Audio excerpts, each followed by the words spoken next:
What's up, guys? It's Mike, back with another video. For those of you keeping track on the calendar, you'll know today is September 19th. For those of you stuck at work, at the office, you'll know today is Friday. TGIF. For everyone else, it's iPhone 6 day. The day has finally come. I picked mine up this morning. Oh, it's here. So I went with the iPhone 6, not the Plus. I felt like it was just a little too big for my hands. And this one seemed to fit just right. I can still reach all the corners of the edges, everything on the screen with not a whole lot of work. So here it is in all of its space gray, 64 gig Verizon glory. There we have it. So every time I get a new phone, first things first, I'm the realist. No, I'm just kidding. God, that was a terrible joke. First things first is, how am I going to protect this thing from dropping? If I drop it, if I put it in my pocket. And one of the great things that I like about the iPhone 6 is the design. It's made out of all aluminum. It's this unibody design that Apple kind of pioneered. But I noticed that it's just a little bit slippery. You know, most of us hold our phones like this, thumb on one side and pinky down here for support. But if you should have to, you know, shimmy up the phone a little bit to get something up on the top of the screen, there's nothing down here, and you might end up with something like that. So what do? First thing I do when I get a new phone is look into a case and a screen protector. And on the screen protector front, the fine folks at ZAGG have hooked us up with two of their latest products in the Invisible Shield lineup. Let's go and get this bad boy opened up. We have a tempered glass protector, which they also offer in a privacy screen. And you can see that they were really on top of it. It doesn't say iPhone 6 here. It says the new iPhone, 4.7 inch. And then the other one is the HDX. This is the new shield that they've come out with. It supposedly offers 3 times more shatter protection for your actual iPhone screen. The HD is for HD clarity. It's supposed to be very crisp and clear, as if you didn't have anything on there at all. So go ahead and set this aside, and for the purpose of today's video, I'm going to throw on the HDX Screen Protector. We'll put the glass one aside and come back to that. So we'll just go ahead and get this bad boy open. Thanks, your iPhone. Alright, so inside, and one of the things I've been using, let me just back up, I've been using Invisible Shields for a few years now, several years actually. One of the things that I like about what they've done with their new shields, oh, I'm getting a phone call,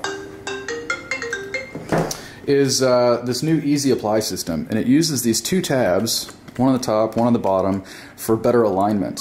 So with either of these, you don't have to spray the glass down. It's not a wet application. And you're not holding it like this, getting your nasty fingerprints all over it. Instead, you use these tabs. And this is what you align onto the front of the phone to get your alignment right. It's pretty obvious which end is used for the speaker, which one for the home button, and so we'll apply it like that. And both of these, the HDX and the glass cover, that way. In the box you get the HDX cover as well as a cleaning cloth and a squeegee. And since it's not a wet application, we'll use this just to kind of press the bubbles out. So I'll do this as quickly as I can.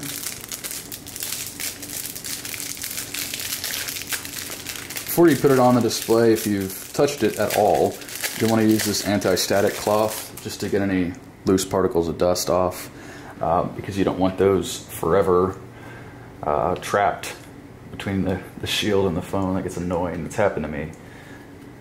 Alright, good enough. So there we go. And the process with this Easy Apply system is pretty simple. It's numbered with 1. Oops, this way. So this is where you start. Alright, and you just peel these back, and this peels off the back, throw this away, and now you're left with the actual shield. Okay? So then you grab the 2 tabs, and you start applying it. Get everything lined up. And so, let's see here.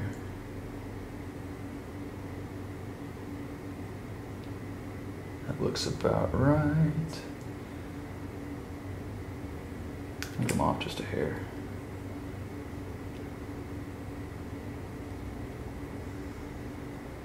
There it is.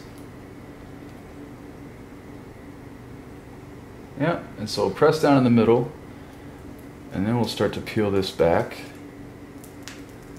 There we go. You didn't think the actual shield was yellow, did you?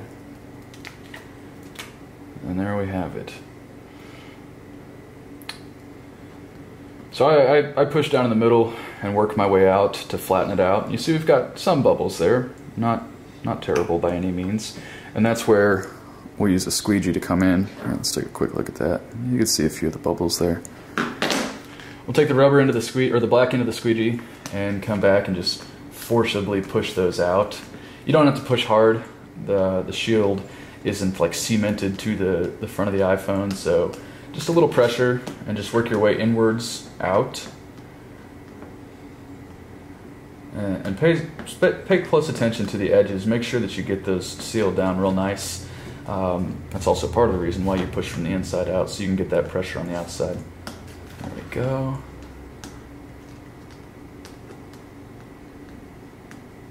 That corner. Work our way over here. This corner. And we've got it all. Just a couple little bubbles up top. Move those out.